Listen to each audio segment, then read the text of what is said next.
Oh, here we go, boys and girls. Another season of everyone's favourite series on YouTube.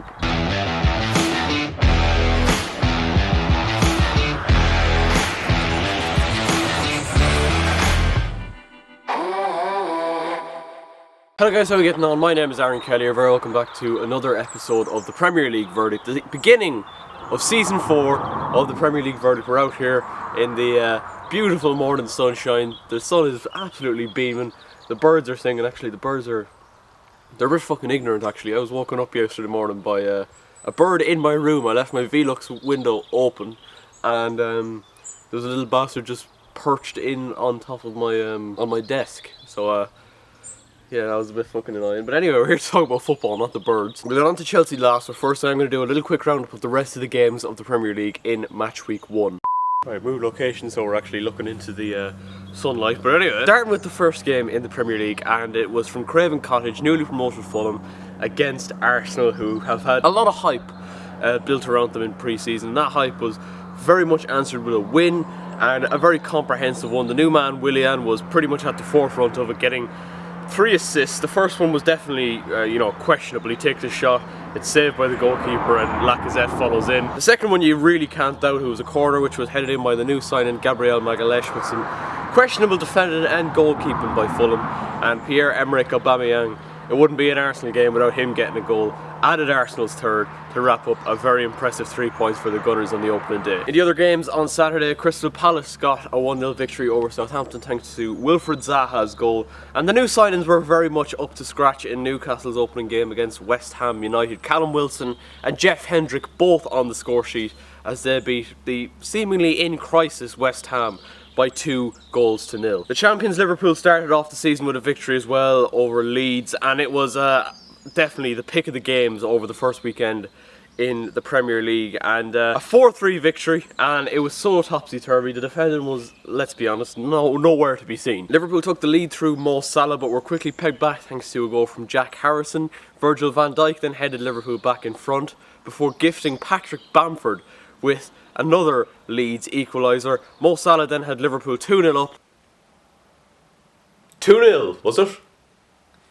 Really? With only 32 minutes on the clock with a smashing finish. We had to wait till the second half then to get our next goal, and it was Leeds who equalised through Matthias Klick, but then it was a penalty with only about 2 or 3 minutes left on the clock, and it was the new man Rodrigo who brought down Fabinho. Mohamed Salah stuck it away to complete his hat-trick and complete 3 points for Liverpool, but Leeds definitely sent out a very, very good message on Saturday evening. Sunday then started off with Leicester City getting their season off to a brilliant start. The Hawthorns were beaten West Brom by 3-0. Castagna, the new man, with the first. 2 goals from Jamie Vardy, both from the penalty spot, sealing a big win for Leicester. And Everton got their season kicked off with a 1-0 win away over Tottenham Hotspur, and the new signings very much came to the forefront in this game. Alan won man of the match. James Rodriguez had a good game as well, but it was one of their previous players in Dominic Calvert-Lewin who got the goal, getting in the end of a Luca Digne free kick. Brilliant header, brilliant win for Everton, and fully deserved. And on to Monday's games then, when Wolves beat Sheffield United by 2-0. Raul Jimenez and Roman Saiz with the goals. Now on to Chelsea then. We beat Brighton and Hove Albion by 3-1 at the Amex Stadium on Monday night, and I guess you could say it's good news that we didn't really hit our stride and we didn't play as good as maybe I was hoping us to. There's a few players who I was a little bit disappointed with. First of all, we had Kepa in goal, and I do think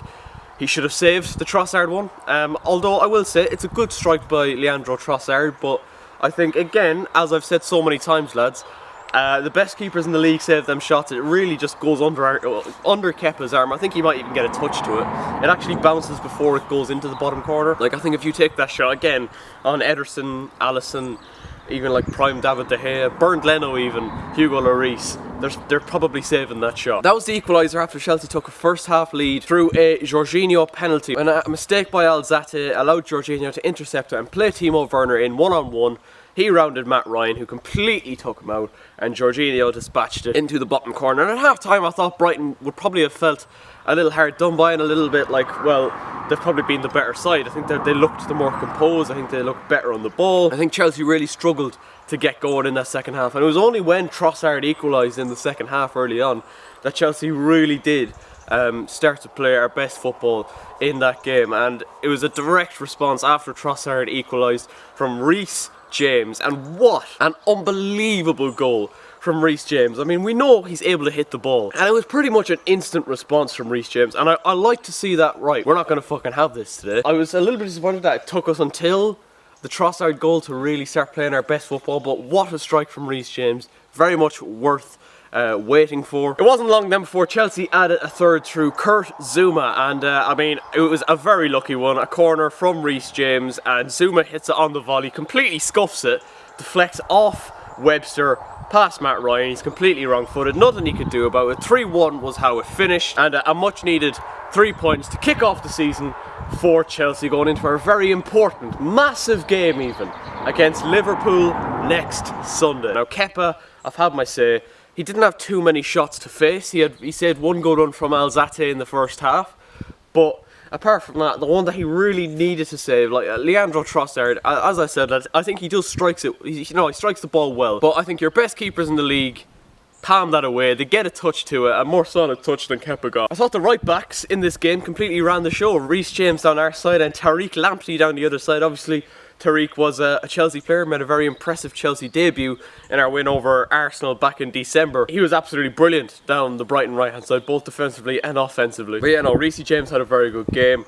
In terms of Christensen and Zouma, didn't have an awful lot to do. I thought Maupay and Connolly, when he came on, they were busy, they were lively, they were putting us under pressure, but I thought Christensen and Zouma for the most part were quite calm and collected. Now obviously a lot of these boys are now playing for their place, because you just know that when Thiago Silva is fit, he's going to come straight into that back four. Left back Marcos Alonso, just a bit of a meh performance. It was just fine. Again, another man who's playing for a spot really, isn't he, because Ben Chilwell has just signed, so you know, no problem with Marcos Alonso. I thought Tariq Lamptey probably got the better of him down that far side, but to be honest, I do think, you know, Marcos Alonso, nothing really worth noting in terms of mistakes or anything, just very Marcos Alonso-y. We played a 4-2-3-1, and I thought Kante and Jorginho in the middle of the park were very good.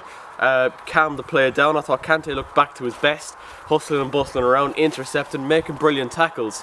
And yeah, he looked back to his absolute best. And Jorginho calmly dispatches the penalty, and as always is that calming influence in the middle of the park for Chelsea. I thought Mason Mount had a good game. And as for Kai Havertz, I mean, not his best game, but look, I do think we will. There's not really to worry about with Kai Havertz. I do think he will find his best form as he gets used to the pace of the league. Obviously, he won't be, you know, he won't have trained with the squad too long. But I think Mason Mount on the other side definitely outshone him last night.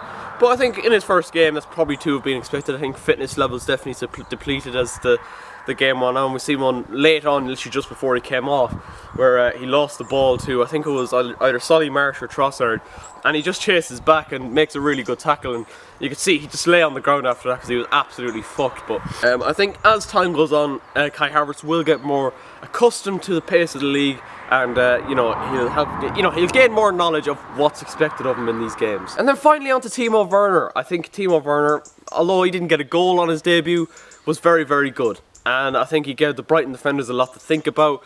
There was times where he was cropping up in the middle of the park. There was times where he was cropping up on the left, on the right, sometimes down the middle, sometimes running in behind. He seems to be a very versatile striker. Obviously he did incredibly well to win the penalty which Jorginho dispatched. I actually don't think the intercepted pass, you know, interception/pass from Jorginho was the best for Timo Werner, and only for his pace, and he looks incredibly sharp to get in on the end of that attempted pass from Jorginho, to knock it around Matt Ryan and win the penalty for Chelsea and get a much needed goal before half time. Another one where he nearly squeezed in an incredible shot with his left foot down the left hand side, down to Ryan's right hand side into the bottom corner. But very good signs for Timo Werner. I'm very much looking forward to seeing when he starts getting that ball into the back of the net. Now we've got Liverpool next, a massive game. Obviously Liverpool looked incredibly shaky defensively against Leeds United. There was only really one, and that being Andy Robertson, who looked in any way composed against Leeds United on Saturday evening. So hopefully we can try and exploit that next Sunday, and hopefully we have the likes of Hakim Ziyech and Christian Pulisic back for that game, and maybe get to see Ben Chilwell or Thiago Silva in the frame for that game as well. Lads and lassies, let me know your thoughts on the first weekend of the Premier League action in the comment section down below. Make sure you leave a like if you did enjoy this video, and subscribe if you are new around here, and I will catch you later. But when we